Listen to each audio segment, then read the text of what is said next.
What up? It's skxllflower. You probably don't know who I am, but you may know this song, or maybe that one. And if you don't, well, I do a bunch of pop production, but I also am a dubstep producer. Now, don't click off the video. I'm going to play you a clip of something that I've been working on. And while it is kind of a dubstep record, I do think that I have some points later on in this video that are relevant to you regardless of what style that you make.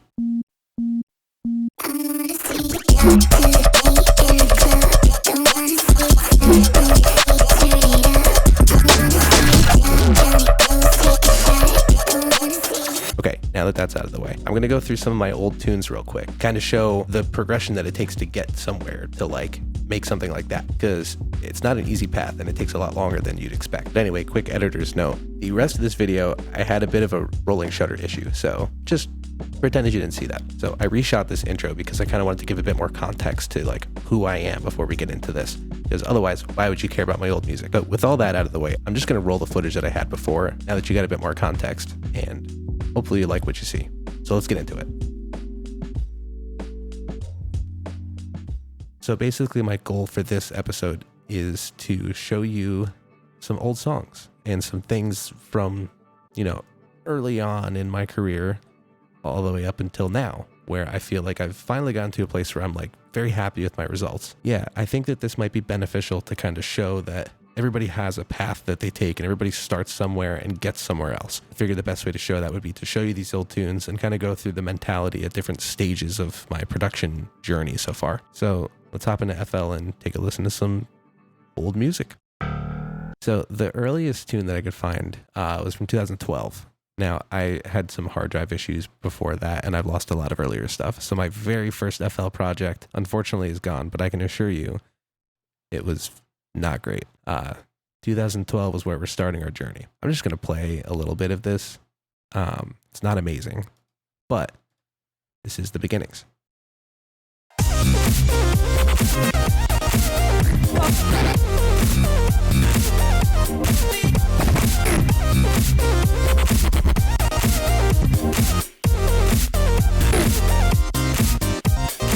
That song's cool. I mean, I think it's a cool idea. Execution-wise, I don't know. Let's come back over to the big camera.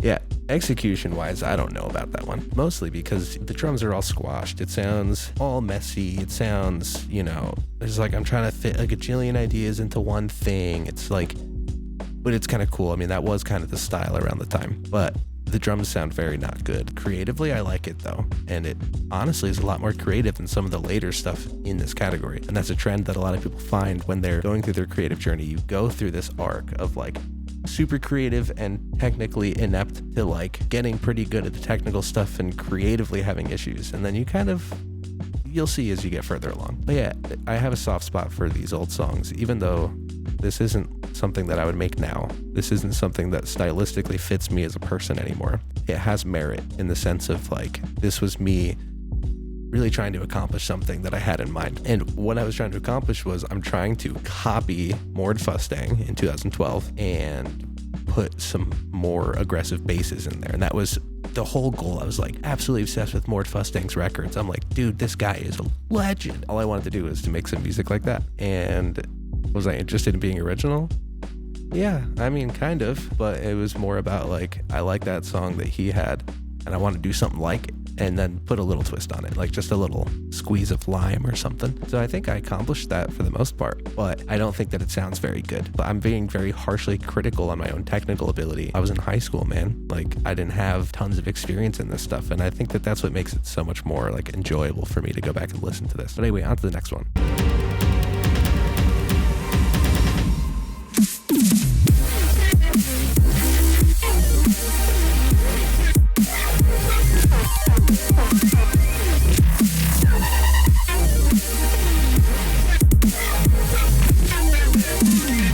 Okay, that's enough of that.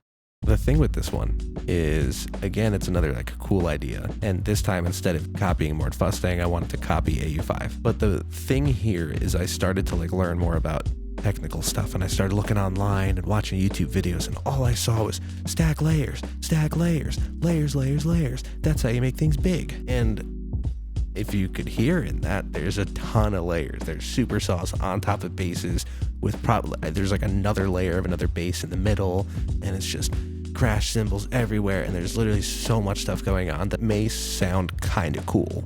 But also from like a writing standpoint, from like having like a cohesive idea, if I asked you to like think in your head what that sounded like, you may latch onto like a couple of main ideas and motifs that you heard throughout that, but you're also probably going to lose a lot of stuff there. Trying to think back to 2013, what I was feeling when I made this, I was feeling it was a mixture of proud of myself, but it's not good enough. Like, wow, okay, I made this cool song and it sounds cool, but it just doesn't stack up to my favorite artist. It doesn't land where I want it to land. So let's move on to 2014, where things started to pick up a little bit more. So this song, I still think about this song today. This is one of like my favorite songs I've ever written, and it's like executed, again, not very well, but I think I'm going to make this one make a comeback, just like, 10 years after I initially wrote it. Here, I'll just play it.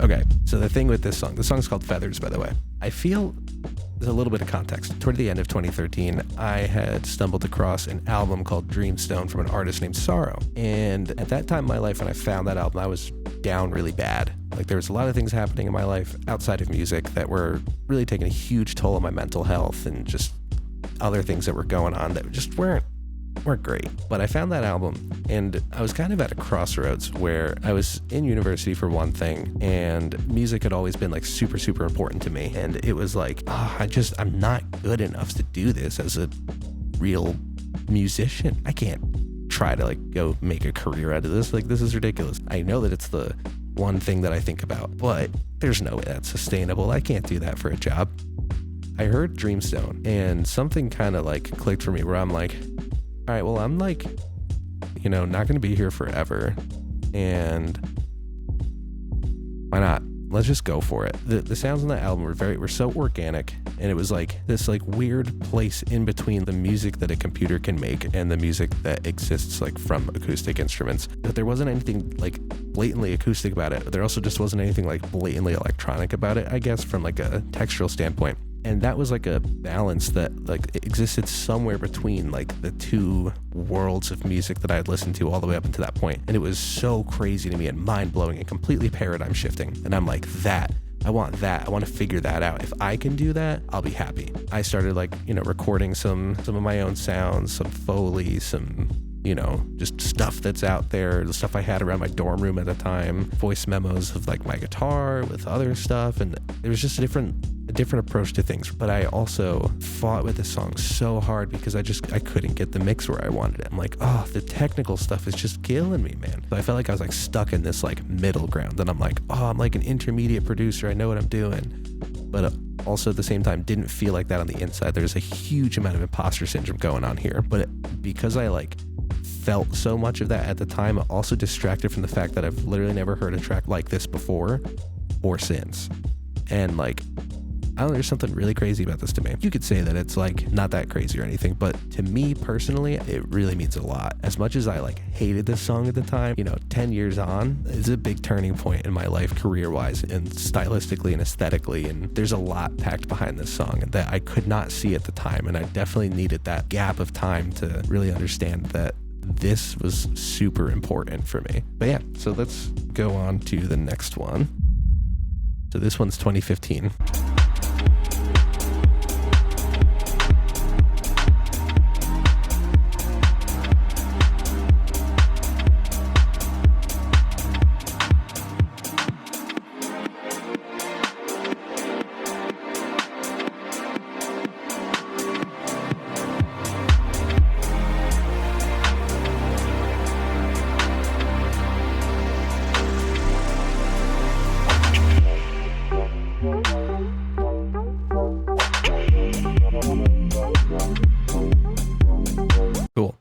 So that one, keep this one more brief. I'd gotten deeper into audio engineering at that point. I ended up switching my major over and I started studying audio engineering and acoustic sciences and stuff at school. I also got deeper into music theory and understood more about harmony and song structure and all kinds of stuff like that. So you can definitely tell that there's like an upgrade from Feathers and this one to the earlier stuff. There's a little bit more of like an understanding of writing and putting together like tension and release, call and response, those kinds of theoretical techniques that you can use in writing music. Definitely getting better mixes. I mean, at this point, if we listen here, like all the elements are balanced. It sounds right, for lack of a better term. I definitely feel like I was getting somewhere with this at this point. But as you notice, there is a stylistic departure from Feathers. It's no longer halftime, and it's a lot more disclosure. This was a time in my life it was a little bit more fun, and there was more stuff going on, like socially, and I had gotten to a better place emotionally and was like, really wanted to figure out the sorrow thing, but also was just having fun with music at this point, and was honestly just working on improving my technical ability. So this was a cool one. Now I move on to 2016. And we got 3 little examples here. I'm not going to play the full clips, but...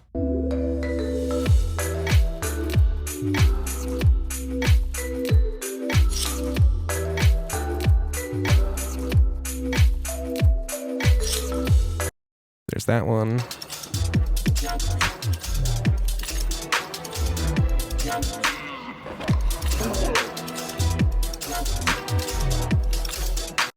That one and this one.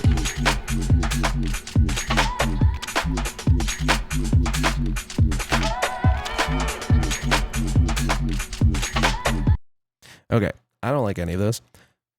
But this 2016 was a transformative year. I was like, all right, let's dig into the sorrow thing. Let's try to figure it out. This is when I started learning about like the origins of dubstep. Where did this come from? What's going on in the UK? What's that all about? What's two-step? What's garage? What's that all about? And I'm like, all right, let's try to figure that out. And it was fun. I was exploring different sounds and stuff, and I knew that the stuff I was working on was like sloppy and not really well put together, but I was just banging out whip after whip after whip after whip. And I just really locked in this whole year. 2016, I have a folder full of just little things like this that aren't great, but it was me like tinkering and like iteratively getting better at sound selection and figuring out how to land on like a less electronic, more organic style, but also still in the electronic world. And the first thing, Flower Child, the poppy thing, this was kind of the start of me being interested in working in the pop industry and doing some pop music. So at the time, those were more interesting sounds. Now it's obviously very dated, but I don't know, it got some people interested, and then we started working from there. And that's kind of where my artistic and professional careers diverged around this time, is when I started doing like hip hop beats and those things for people that were around the university and like people that I met online and that kind of stuff. Yeah, so we move on to 2017. This song.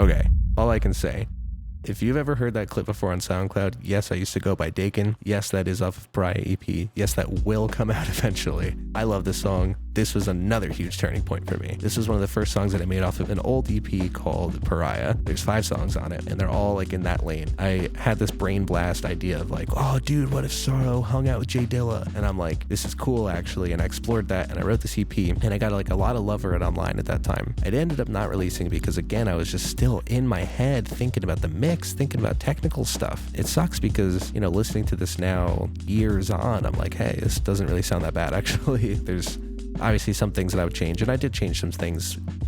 Last year I opened these projects again and finished up the songs, and I'm never going to touch them again. Now that they're where they're at, I'm going to let that just be. I'm going to let that EP exist as it is and calling it done. But yeah, I had finally gotten to a point where I was like, okay, I'm making something original, which is still me just copying 2 artists that I like and putting it together. But that's as close as you can get to original today. That's a whole topic for another producer therapy video. But at the time, I still wasn't liking what I was making. This is just a problem that every artist deals with at all different points of your career. Like, You can't blame yourself for that. And I didn't understand yet that other people do feel that way. I didn't understand that you can separate yourself from the discontent that you have with your own music. You have to understand that there's you listening to it, and then there's somebody else listening to it. And those experiences are wildly different. They're not even close to the same thing. And as you get distance from your own music, you can start to have that perspective as somebody else listening to it. Because when you're in the middle of the project and you're working on it, you're hearing it in a different context than somebody else. So now when I listen back to this, I'm like, oh yeah, that mix is a little funky. Oh yeah, I don't know. But that's not what I'm hearing. I'm hearing the song. I'm not hearing the mix. I'm not hearing all the sound selection. I'm not hearing all the layers. I'm hearing the idea of the song. And I'm like, oh yeah. Because what happens is at some point, the creative arc and the technical arc, they intersect. And you get to a point where like the technical stuff isn't perfect, but the songwriting stuff is good enough to mask that. And you have like a respectable song that you would feel comfortable with at some point in the future. Now, the point that I'm trying to get at here is you have to learn to recognize that point. And if you can recognize that point, then you can have much more confidence in going further with actually writing more things. I wish I realized that at this point. I did not, because I still didn't like it and I didn't release it. And if I did, my life would probably be a little bit different. But I also like my life, so I'm okay with it being the way it is. Anyway, 2018.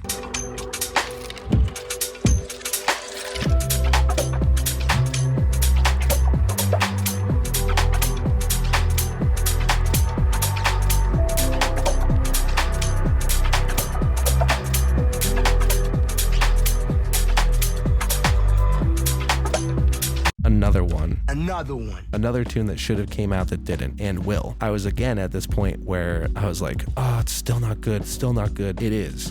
It is good, and it's allowed, like I'm allowed to feel like it's good, but just couldn't see it then because I don't think I had the maturity yet, either as an artist or as like a human. As I'm getting deeper through these years, my perfectionism's going up and the quality's going up as well, but my understanding of how good something is going down. I'm hating these songs more and more, even though they're getting better and better. And when you're in that pattern, it's so hard to recognize. Nobody else shows you that pattern either. They just show you what they're working on and they like either gas themselves up about it, or they don't show you what they're working on and don't tell you anything. So you don't know that somebody else is going through that unless they do something like this where they show you what their thought process was all the way through. But yeah, this song, also a huge turning point for me. This is like the first time that I had a little bit of inkling. I'm like, oh, you know what? I might have figured out this UK swing thing. I don't know. Now, if we go back to FL, you'll notice there's a big gap between 2018 and 2024. So I stopped releasing under my last alias in 2017, and I kept working on some stuff after that, but I just never had a release come out after that. Around that time, I got really sucked up into the pop music industry and working with artists and working in a completely different capacity, and I kind of left the whole sorrow thing off to the side. Mentally at that point, I was like, I'm never gonna get it.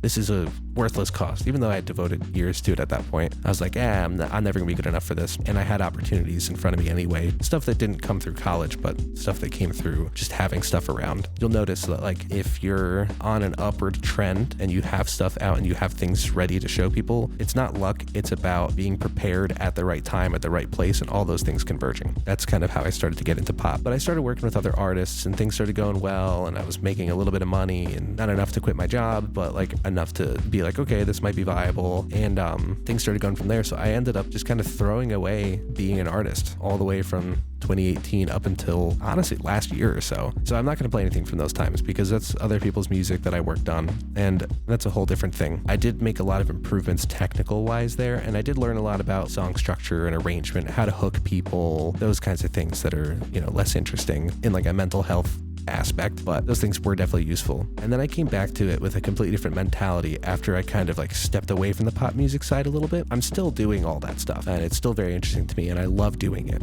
But I did realize that I needed to have a place for my own artistic endeavors to exist, because when you just throw that passion to the side and get rid of it and you don't think about it anymore, that's the worst thing you could do for your mental health. It's so much worse than just grinding forward anyway, because you don't realize, but you lose a huge part of yourself when you stop being an artist. It was really sad and very difficult to go through. Made some great tunes for other people, but I really, really needed to have a space for myself. So now we come to 2024, and this is something I'm working on that'll be out at some point within the next month or so.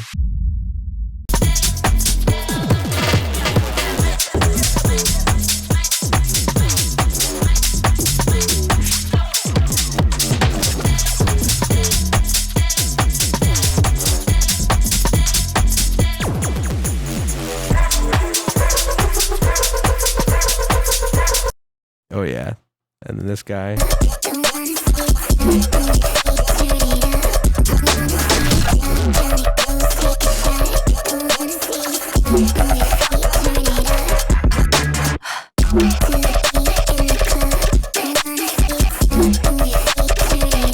Yeah, I'm so proud of these new things that I'm making. That's not all of it. Obviously, there's a ton more records that are kind of in the bank right now, and I'm putting things into different projects and moving stuff around from EP to EP, and I'm storyboarding all these things, and I'm coming up with the artwork concepts for this and for that. I'm really excited about that. And now I feel like I'm 28, and I've gone through a lot, and I have a ton of experience now at this point. I know what I'm doing technically. I know what I'm doing as a writer. I know what my vision for myself as an artist is, and all of the previous 14 years of experience have come together at a point where like now I'm like, oh, now I'm in my prime. I can do this. Like I actually can have an idea, execute it technically well, execute it artistically well, and bring it to completion and actually do the whole process. And it took a really, really, really long time for me to get here. Some people, it takes 2 years to do that. There's tons of kids out there on the internet that are making insane music that started 2 years ago, and that's freaking awesome for them. That's really, really great. For me, it took 14 years, but that's okay because I was dedicated to it and I cared about it enough, and we got there at some point. So when people say like, you only have to worry about your own timeline, you only have to worry about your own clock, everybody's clock runs at a different pace or whatever the phrase is, there's nothing more true than that. You'll hear somebody that's like 15 making insane tunes and like be like, I've been doing this for 7 years. Why am I not that good? I don't know. Why did it take me 14 years to make a song like this? I don't know. It just did. And that's okay because I got there, and you can get there too. You just have to remember that this is not easy, and this is not an easy passion to have, but it's a fun one to have if you allow yourself to have fun along the journey. Now, for all these other years, for all these other tunes, there was a lot of fun involved in making these. And in each one of these, I remember, getting out of the session I made it in and being like, oh, wow, that was cool. I had a really great time. Unfortunately, I killed the vibe for myself by thinking too much about it. If I could give one piece of advice for all of this to boil down into, don't have expectations for yourself for something to be good. Just have expectations for yourself to have fun. Like when you're making music, that's the whole point. That's why we do this. There's other reasons too, but it still boils down to you want to experience pleasure. That's why you do artistic things, because something you heard inspired you, and making that makes you feel good. And that's the most important part of it. Whether you're making something that sounds, a little goofy, you're doing something like this, I was so stoked when I made that. I went to school the next day and I showed my friend, and he was like, yo, this is so crazy. How'd you do that? And I'm like, oh, I got to show you. It's this program called FL Studio. And then, 2 weeks ago, I made this. And I'm like, all right, Sesko, Hamdi, I see you. I could do that too. And I'm like, wow, that makes me feel awesome. I'm like, I heard something I liked. Obviously, that's inspired by the Sesko and Hamdi tune, but that was really cool. I'm like, oh, I could do that. I could totally do that. Let's figure it out. So I figured it out, and then I made it different enough that I'm like, cool, this is like a vibe, It's the same feeling whether it sounds good technically or it doesn't. You know what I mean? I don't know. That's the important part here. So I guess to sum it all up, hopefully you get something interesting out of this, something that clicks for you. But everybody has their own timeline. It took me almost 15 years to make something I'm actually proud of, immediately. 2, it's about feeling good. Making music is about having a good time, and you should focus on that and don't worry so much about the other part of it. And don't worry about what other people are doing. That's number 3. Don't worry about what other people are doing. Worry about what you're doing. Did you leave your session having fun? If you didn't, that stinks. You could do that next time though. Get back in there, make something, and let yourself be like, no, it's cool that I thought of this. Even if you don't think that it's the most technically advanced song, or if the mix isn't as clean as mine or whatever. And I can almost guarantee you that 10 years down the line, I'm going to listen to Super Bounce, this joint, and be like, you know what I could have done? I could have done this. I could have done that. I don't know. But the point is, now I have enough experience that I'm aware that I will think that at some point. And instead of being bummed out that it could be better, I'm way more hyped about being able to look at this 10 years on and be like, oh, I have ideas. So I don't know. Never stop learning. Keep breathing, keep writing, keep making music, keep having fun. That's what we're all here for anyways, isn't it? So That's Producer Therapy episode 1. I'm really excited to hop into episode 2, where I will not be talking about my own stuff, and we'll be talking much more about some other questions and ideas that other people around me have brought up and asked for me to give my opinion on. So I'm excited to see you guys again next time. And if you like this video, please drop a little subscribe down there, and there will be much more to come. Thank you guys. I appreciate it, and we'll catch you soon.